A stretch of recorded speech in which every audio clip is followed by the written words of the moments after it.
Hello you two, how are you today? Can you guess who we're going to be learning about in our Explorer topic today? No, this is not an elaborate get-up to protect me from COVID. Can you have a think? Maybe this will give you a clue. On this July 20th, 1969. That's one small step for man, one giant leap for mankind.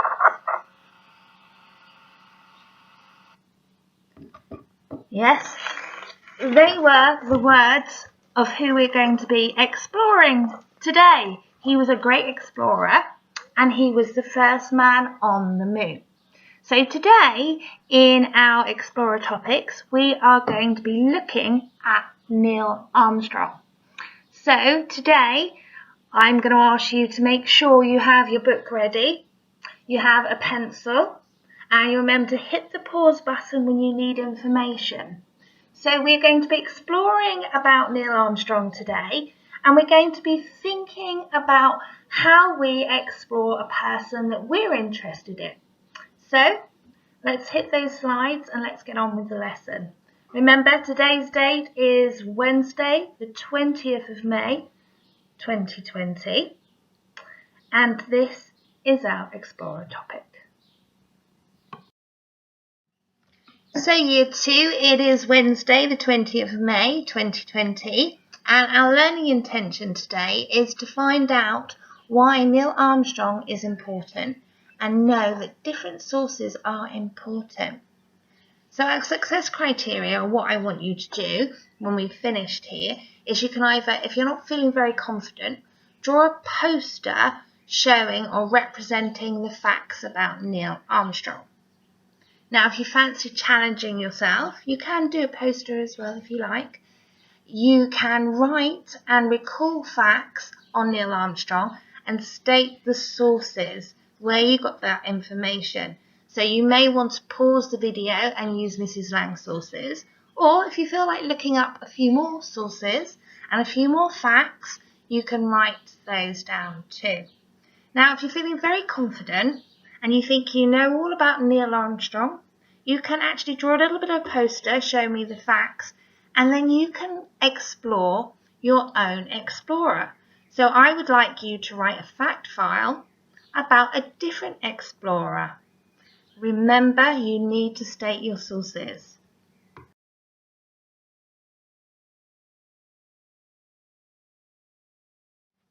So just for a recap of our explorers, we started with Ibn Battuta and then Christopher Columbus. So Ibn Battuta, great, he told us loads of interesting things about the Islamic culture, which as Europeans we didn't really know. There was a little bit of doubt whether he went further into China or not, and he was a little bit disputed. Then we had our lovely Italian Christopher Columbus. Now, he couldn't get the money from his own government, so went to the Spanish government, and he accidentally found West Indies trying to get to India. And we say that he travelled around the Tudor times. The reason why we say the Tudor times is because when we look back in history, we tend to section them into monarchs, which simply means kings and queens. So at Christopher Columbus' time, when we think about the Tudors, we're thinking about Henry VII, Henry VIII, who's infamous for all his wives and chopping off their heads, and then we're thinking of Mary and Elizabeth. Now, if we come slightly nearer to our time, we're thinking about the Victorians. Now, I know that when we went to the Museum of London, we saw lots of Victorian exhibits. No, I'm not that old, thank you. So, that time is for Queen Victoria, and she reigned from about 1837 to 1901. So if we come a little bit almost up to present day, but still beyond your living memory, but your parents will know, we've come to our explorer today. So we've come to Neil Armstrong, and he was born in 1930, and he lived until 2012. So if you're good at maths, you know that was only 8 years ago. That's something we could probably put in our head, okay? So probably a year before some of you were born. Let's get on with our slides. So it's vocabulary time. So our key vocabulary today is astronaut, which simply means a person who's trained to travel in a spacecraft. Mission, I know you know the song. Dun, dun, dun, dun, dun. Well, that's an important assignment or a duty. Source is the information from which something originates or can be obtained. When we're thinking about history, it's always good to check our facts. And we don't usually just want one source of information, so that's one place. We usually want 2 or 3, so we can make sure that our facts are as truthful as we could imagine. So NASA that we're looking at today, that's the National Aeronautical and Space Administration, and that's the American Space Administration. We're talking about the American one in particular today because that was where Neil Armstrong trained, but there are different space associations now, and China have one, Russia have one, Japan, and there is even a European version, although we don't launch rockets. So, on with our slides. So when we're thinking about learning about something different, a new person or a particular topic, we start by asking certain questions. So the first question we'd ask ourselves is what we know already. So in particular, we're looking at Neil Armstrong. So what we know. I'm going to ask you to pause here, guys, because I'd really like you to put the heading and the information in your book. So pause it for a moment and then come back to me. Right, you're back. Well done. So as I said, what we know, we're thinking about different questions we'd ask ourselves. So what we know is we know that Neil Armstrong is a man and he was the first man on the moon. So what we want to know, what do we want to know? The date and where he was born. Is he still alive? How did he become an astronaut? How did he get to be the first man to walk on the moon? Who did he go with? Who was the second man on the moon? Has there been any women on the moon? So these are questions that I would like you to write down, and as we go through our presentation, you can write the answers. Now then you can either make a poster or you can make your own fact file of Neil Armstrong. Remember, sources. Now Mrs. Lang has given you 3 different internet sites that she got her sources from. Make sure these sources are credible, and I will show you how you can type into a search engine further into the presentation. So for this account, Mrs. Lang used National Geographic. I also used Ducksters. Ducksters is a great site. I love Ducksters. And also BBC Bitesize. But there are really good places where you can get information from explorers from. So the Khan Academy is another great source. Okay. So let's try and answer the questions that we didn't know and we wanted to know. So number 1 is who was he and when was he born? Well, Neil Armstrong was born in America in 1930. He was an American astronaut and he was the first man to walk on the moon. He died at the age of 82 in 2012. So that's an easy one. So if you want to pause and write that down, go ahead. So how does someone become the first man on the moon? Well, Neil Armstrong always had a bit of a passion for aeroplanes. When he was 15, he got his first pilot license. And after attending university, he became a test pilot. Now, I know, looking into the sources a little bit deeper, he also flew planes in the Korean War. So he had a lot of experience with different aircrafts.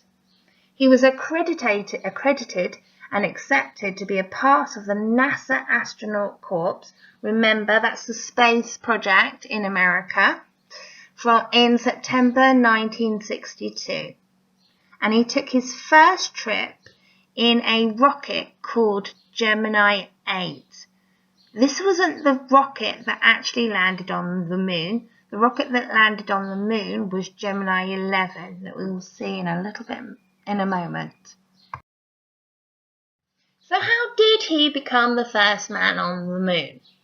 Well, he didn't go on his own. So I wonder if the crew on the Apollo 11, which launched in 1969, that actually took them to the moon, I wonder if he and his crew member did a rock, paper, scissors and decided which one went first, who took that really important step. Now, Mrs. Lang has given you a web link here. Copy the web link or pause the video and have a look, because then you'll see the actual moon landing yourself. It's fascinating. I love it. So they left via the Kennedy Space Center on July the 11th, 1969, and over 600 million people watched, and that was around the world. And he has a very, very famous speech that I played when we first introduced the topic. It's one small step for man and one huge leap for mankind. It's a very, very famous speech.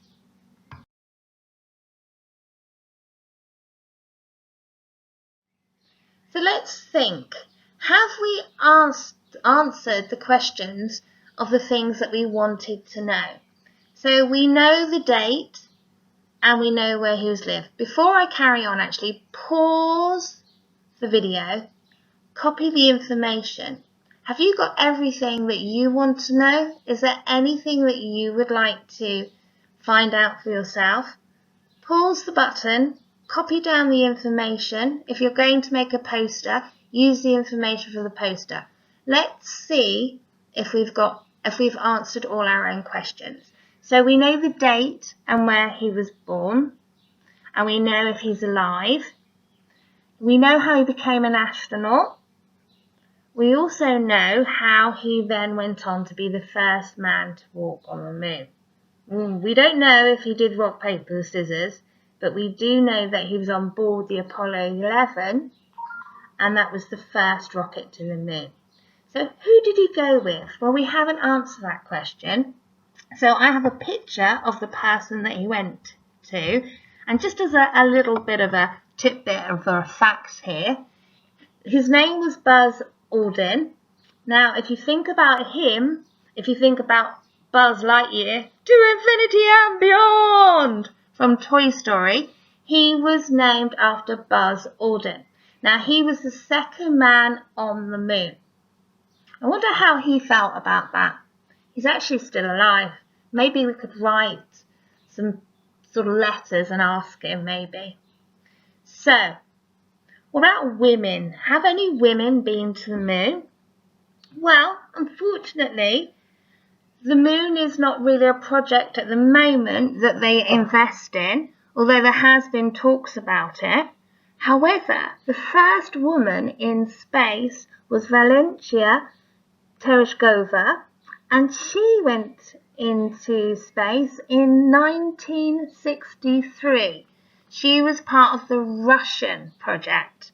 Now, we don't tend to hear as much about her, but she wasn't that far behind Neil Armstrong, an amazing woman. Maybe you can do more research on women that have gone into space. There is quite a few now. So a few fun facts about Neil Armstrong. He actually earned his Eagle Scout badge in Boy Scouts. Have a little search to see what that is. It's fascinating. Again, as I said, actually, 600 million people watched him, his first moonwalk. The footprints made by Armstrong and Buzz Aldrin are still on the moon. The dust is thick, but there isn't any wind to remove them. He was awarded the Presidential Medal of Freedom, which is the highest honour a civilian can earn from the US government. He stopped signing autographs after he found that people were selling them on the internet. So if you want to read any more, there is a website there. There are a few more websites, so check it out. if you want to learn about any more facts. So a good source to get information from is obviously books.